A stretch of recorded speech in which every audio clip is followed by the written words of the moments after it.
5-10 मिनटात अशी झणझणीत आणि झटपट होणारी अंडा कढी दाखवते मी कशी बनवते तशी।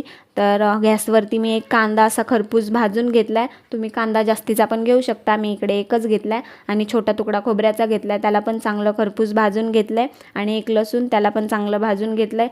सर्व हे सगळं सोलून मी मिक्सरच्या भांड्यात टाकलं आणि मिक्सरच्या भांड्यामध्ये थोडंसं आलं आणि कोथिंबीर टाकून त्याला वाटून घेतलं।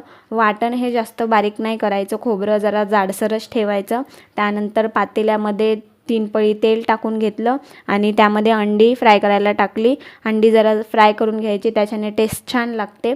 आणि त्याच तेलामध्ये 1 चमचा काळा मसाला आणि थोडंसं लाल मिरची पावडर आणि 1 चमचा धनिया पावडर टाकून त्याला चांगलं मिक्स करून घेतलं।